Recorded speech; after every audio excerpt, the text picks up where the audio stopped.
Voltamos a apresentar Inclusão e Saúde. Estamos de volta com Inclusão e Saúde, agora para falar de um assunto que tecnicamente é chamado de halitose. Mas esse é um nome bonito para algumas pessoas que não conhecem o chamado mau hálito. Às vezes fazem assim, ó, deixa eu ver se eu estou com a boca mal cheirosa.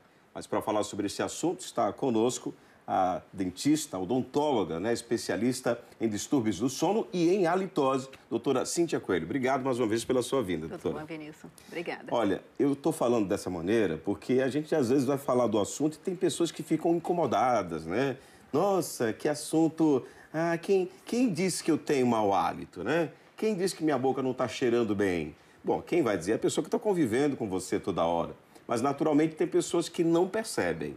Então, a pergunta-chave inicial é a seguinte: o que a gente pode definir como mau hálito, efetivamente falando, né? Porque, às vezes, a pessoa consome algum alimento, pode não ficar com um bom hálito, sei lá, tem alguns produtos, isso acaba acontecendo, mas tem outras que é aquilo constantemente. A chamada halitose, nome técnico para o mau hálito. Você já parou para se perguntar? Você tem mau hálito? Você acha que tem? Alguém já comentou com você? Quem vai nos ajudar a entender é a doutora Cíntia. O que a gente pode definir como halitose ou o mau hálito, efetivamente? Então, Vinícius, o mau hálito, ele tem várias definições. Mas o que eu mais gosto das definições é aquele que está do seu lado, que está em frente a você e percebe um hálito ofensivo, que te desagrada. Porque a pessoa portadora de mau hálito, na maioria das vezes, não sabe que tem.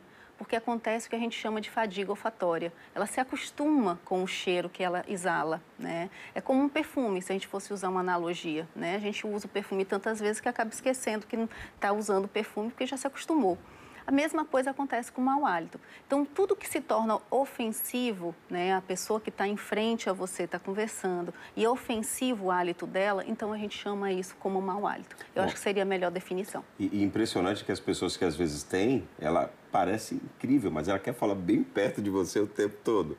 Mas como então tratar, né, dependendo de cada situação? O que é mais comum e como é que acontece o tratamento? Porque tem gente que fala, olha, eu conheço fulano, beltrano, uns dizem que o problema está no estômago, outros dizem que o problema está na questão da arcada dentária, dos problemas da dentição, enfim.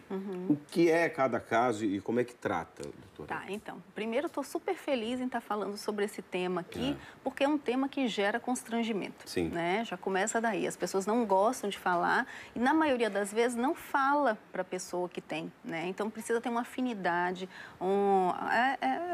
ter o dia a dia ali para poder falar para essa pessoa.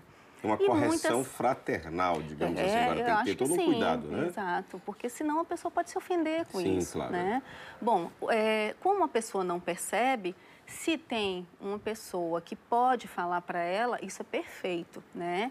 E eu acho que o portador do mau hálito vai aceitar, entender e agradecer a essa pessoa que vai falar para ela, né? Então, eu acho que a gente deve cortar, quebrar mais esse tabu, porque realmente existe, né? E a gente precisa tratar. Então, como é que se trata? Bom, a halitose, ela tem várias causas, né? Mas a halitose a gente não trata como doença ainda, é como um desequilíbrio no nosso organismo. E por que está desequilibrado? Pode ser por causa de medicação, pode ser alimento, sim, alimento como a cebola, o alho, que quando a gente come, entra na nossa corrente sanguínea, fica algumas horas ali e o hálito fica mais pesado. Ali a gente não pode dizer, basicamente, que é um mau hálito, daqueles mais ofensivos, mas se torna assim, né? A pessoa que está ali, está sentindo o cheiro, ela não gosta. Ela se vê obrigada a se afastar. Ela acaba saindo do espaço, né? Exatamente. Então, assim, pode ser por causa de medicação, pode ser hidratação, a falta de água, o jejum prolongado, então você fica muitas horas sem se alimentar. Então, o que a gente precisa fazer? Basicamente, estimular a glândula salivar e, sim, ter um excelente higiene bucal. Está mais do que provado cientificamente que 90% de casos de halitose vem da boca. Tá? Então, existe, eu diria, um grande vilão, as pessoas falam, né, que é o estômago, mas não é o estômago. A gente vê cientificamente que 2%, 5% dos casos vêm do estômago. Né? O restante pode ser gastro, pode ser até das vias aéreas superiores, mas 90% está na boca. Agora tem um detalhe. No que diz respeito ao processo da faringe ou laringe, porque nós temos aqui as amígdalas, que elas acabam acumulando cásios. Eu acho que o nome é esse que dá. Exatamente. Isso acaba provocando um mau cheiro insuportável. Eu estou falando porque eu já percebi em alguém, já sofri disso, inflamação de garganta. Eu venho agora de uma gripe de mais de uma semana. Isso me ocorreu, porque a garganta acabou inflamando. Isso provoca um mau hálito também. Então, são casos mais isolados. O cásio, tá? O que é o cásio, gente? São bolinhas mal cheirosas, tá? O cásio significa queijo, em francês, e que fica na cripta da amígdala. Então, a gente tem, né, par de amígdalas na garganta. E aí, normalmente, como a gente não toma muita água, a gente não se hidrata, os restos de alimento vão grudando dentro dessa cripta amigdaliana e aí não sai. A pessoa começa a se sentir incomodada, então ela começa a cutucar. Né? Porque ela percebe que tem alguma coisa incomodando. Exatamente, vezes, né? Isso. Na maioria das vezes, a pessoa até consegue tirar. Às vezes espirro, sai, exatamente, escarrando, cutucando mesmo a amígdala. E quando tira, percebe realmente que é um odor fétido, né? Mas o caso, ele não é nem... Ele é um dos casos, né? Um dos problemas da halitose. Eu não diria que seria o principal. Eu diria que o principal problema é a limpeza da língua, tá? Então, eu acho, tá? Curioso isso, viu? Porque eu acredito, posso estar enganado, né? Mas a nossa prática diária de escovação, acredito que esse aspecto de limpar a língua não é muito comum, né? Então, eu como dentista estou aqui para falar isso para vocês, né? Essa questão, ótimo se a gente escova os dentes, se a gente passa o fio dental, mas se não escova a língua, fica uma falha. Na língua da gente, o dorso da língua é um meio apropriado para a formação de placa bacteriana. E essa placa bacteriana acaba provocando uma das bactérias. As bactérias provocam esses gases que provocam a halitose. Tá? A halitose nada mais é desse ar que a gente joga para fora, né? Que formam gases. Esses gases são voláteis e são mal cheirosos. Bom, a pergunta que muita gente deve estar fazendo agora mas antisséptico bucal ou o chicletinho de hortelã resolve, doutora? Então, vai mascarar, né? É o que eu sempre digo, mascara, mas não resolve, tá?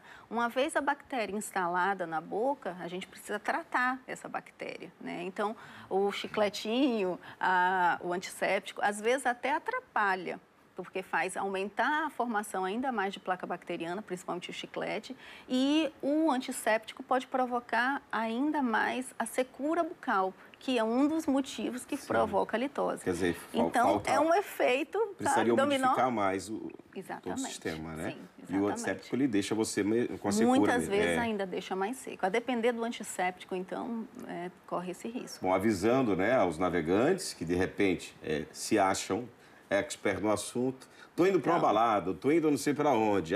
Não gosto muito de escovar dente. Eu tô com mau hálito, já me disseram, mas eu não tenho o que fazer. Toma-lhe um antisséptico, toma um chicletinho.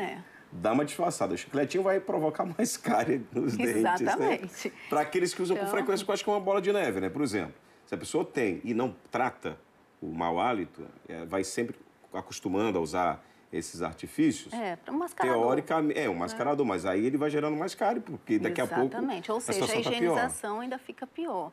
A região da gengiva, do periodonto, começa o sangramento, né? Aí deixa de usar fio dental porque está sangrando. Então, está sangrando, limpa ainda mais para parar de sangrar. E tem pessoas que podem estar agora se questionando, sim, doutor, mas como é que eu vou perceber, fora o fato de alguém me dizer que eu tenho mau hálito? Essa história de... deixa eu ver se está com mau hálito, funciona? Tem algum recurso? Isso não funciona, tá? O ideal é deixar o constrangimento de lado e chegar e perguntar. Vem cá, eu estou achando que eu estou com mau hálito. Eu estou realmente? E chega próximo da pessoa que você tem afinidade, que você gosta, que confia, né? E sopra perto dela para ela perceber se está ou não. Mas eu veja, acho que a pessoa próxima, não vai sair no calçadão fazendo uma pesquisa, não, né? Daqui a pouco... De jeito nenhum. Aqui, por exemplo, no estúdio, tem uma figura que está olhando para mim aqui. Não, Milton não tem esse problema, né, Milton? Você é um grande cinegrafista, grande profissional, mas a gente brinca bastante. Mas e o tratamento, efetivamente, falando da questão dos dentes, né? Que a senhora comentou que 90% está concentrado aí. Então, o que tem que ser feito? Ah, porque fulano está com dente podre, assim que a gente fala, né? Fulano está com dente que precisa de uma obturação, que precisa de um canal, sei lá. Esse tratamento vai resolver? Porque tem gente que fala, no caso de fulano não tem jeito. Tá. Porque a pessoa está com todo o trabalho que já foi feito de análise, sei lá, e já resolveu tudo que tinha que tapou tudo que tinha que tapar. E se ela continuar? Assim continua, pois é. Então, o que a gente tem que fazer? Uma adequação do meio bucal, sem dúvida nenhuma. Então, ver se o paciente precisa tratar os dentes, se tem alguma cárie, se é tratamento de canal, fazer uma boa profilaxia, às vezes uma raspagem.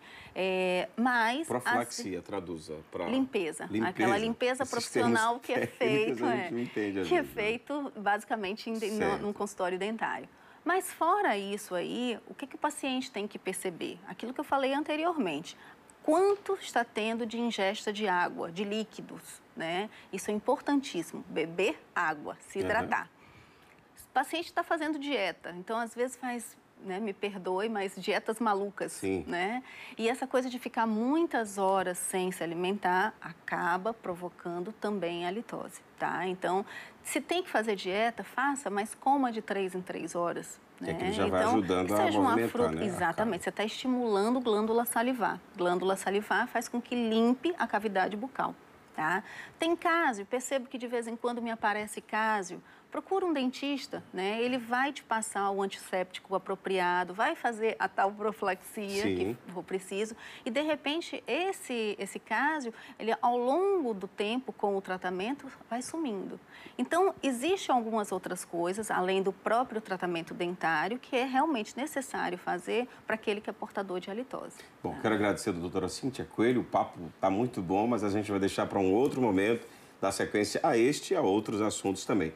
Não sei se a senhora acha interessante divulgar suas redes sociais. Se for, fique à vontade. Se não, mais uma vez, muito obrigado, doutora. Eu que agradeço, Evanilson. Foi realmente um prazer estar aqui, porque é aquilo que eu te falo, o constrangimento em se falar de mau hálito, então, estar aqui, podendo falar sobre isso, para as pessoas se sentirem à vontade para procurar tratamento. Pois é. Muito obrigada. Cara a cara, em tete a tete. Aqui tem que ser assim. Obrigado mais uma vez. Até uma próxima oportunidade, se Deus quiser. Obrigada. Nós vamos a um rápido intervalo e, na volta, nós vamos falar sobre autismo. Mas, sobretudo, um autismo que tem a ver com a família, né? Como uma família reage ao perceber que alguém que nasceu naquele espaço estaria dentro, né, da definição do autismo. Já já a gente volta aqui no seu Inclusão e Saúde. Até já. Estamos apresentando Inclusão e Saúde.